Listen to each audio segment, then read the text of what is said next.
New this morning, a man from the Northern Valley is dead after a motorcycle crash in Koochiching County. The State Patrol says that he was on Highway 11 yesterday afternoon when he drove into a ditch and was thrown from his bike. The victim is 53-year-old Stephen Million of Baudette. State troopers say that he was not wearing a helmet. There are new privacy questions about an app that's been strongly backed by North Dakota Governor Doug Burgum and the North Dakota Department of Health for contact tracing. Care19 was created by the same group that created the popular Bison Tracker app. A new report by privacy company Jumbo Privacy and technology Blogfast company says that the app is sharing location data and a unique user identifier with Foursquare and an advertising ID with Google. Jumbo recommends that people don't install the app until the privacy policy is made more explicit or the app is updated to stop sharing data. In an email to Fast Company, Proud Crowd founder Tim Brookins says that the random ID was included in the messages to Foursquare unintentionally and that the company will remove it as soon as possible.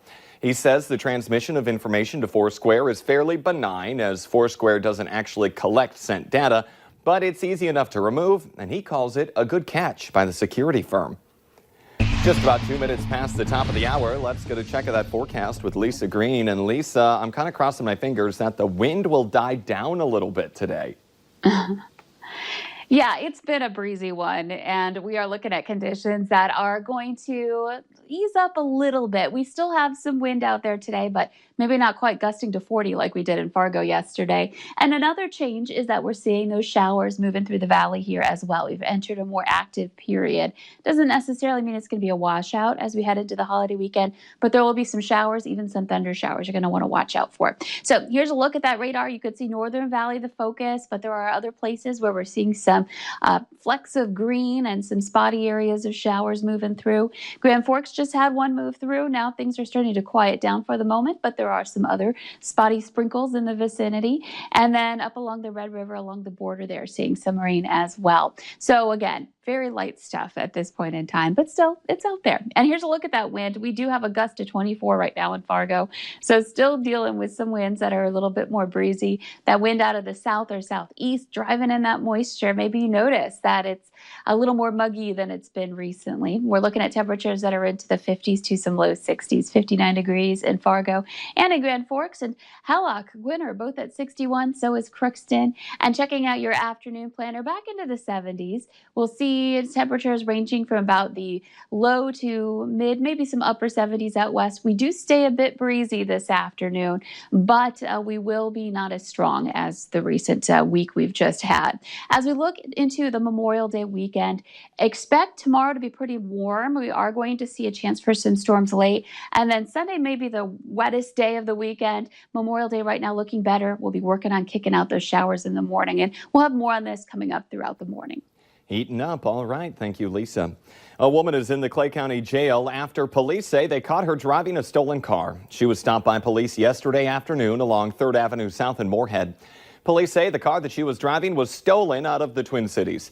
They have not yet released the suspect's name.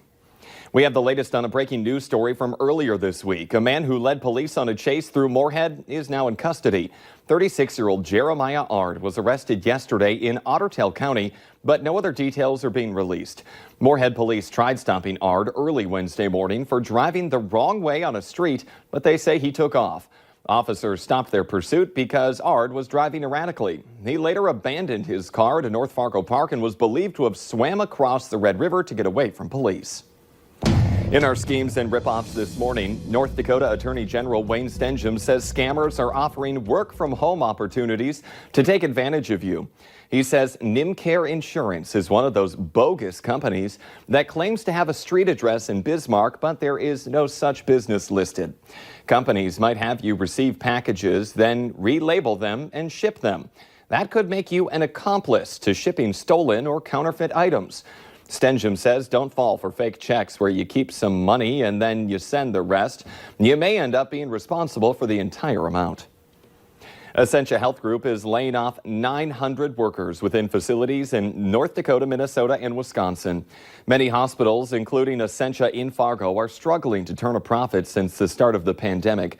President of Essentia Health West, Bill Heegard, says the hospitals have stopped non-elective surgeries and they lost 60% of its revenue. They also had to stock up on personal protective gear. All of this caused Essentia to lose $100 million in March and April. A former Essentia employee of 13 years is now afraid after being one of the 900 people laid off by the hospital. More scared than I have even when I was diagnosed with cancer. Truthfully, because cancer, they know what you've got to do. They know the steps that you should take. And with this, there's so many unknowns. Essentia Health leaders say that the layoffs won't affect patient care and that not many doctors or nurses were part of the layoff. Most of those impacted were working behind the scenes. 10 people have so far tested positive for COVID-19 at the Cass County Jail. 5 of the positive tests are staff and 5 are inmates. No one who tested positive showed any symptoms. The Cass County Sheriff says plans are in place to limit the spread. The testing was done this past Tuesday, and authorities expect more results in the next few days. North Dakota health officials are reporting their highest single-day increase of COVID-19 cases. 134 more people have tested positive for COVID-19, bringing the total to 2,229 confirmed cases. 2 more deaths have also been linked to COVID-19. Both were men in Cass County with underlying health conditions, one in his 70s, the other in his 90s.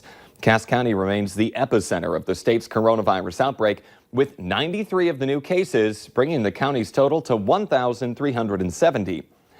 In Minnesota, there are 539 new cases of COVID-19, along with 32 new deaths. The state now has 18,200 cases and 809 deaths. 663 of the deaths happened in long-term care facilities. Sunset Memorial Gardens in South Fargo is getting ready for Memorial Day. About a dozen veterans and their families were on hand yesterday to place flags at the headstones of servicemen and women. It's a gesture to honor our fallen heroes for Memorial Day.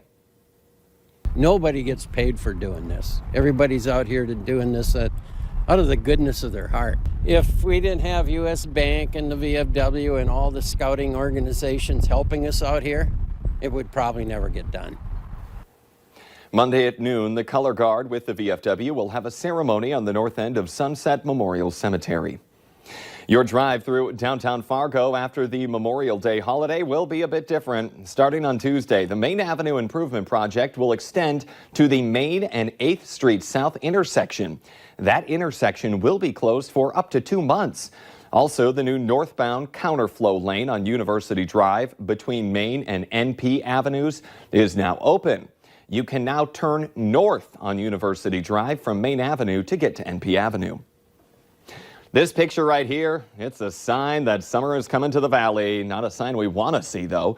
The Cass County Vector Control says it has spotted the first mosquito. The agency tweeted the image with the caption, "First one." They didn't specify exactly where in the area this one was found, and this comes as a reminder to get that bug spray and sunblock as we head into the summer season. Mosquitoes can carry West Nile virus along with a host of other diseases. Coming up here on the Valley today, the latest request from Governor Doug Burgum to help honor the victims of COVID-19. But next, we are heating it up this weekend, but that also means we could see storms. Lisa Green explains right after this break.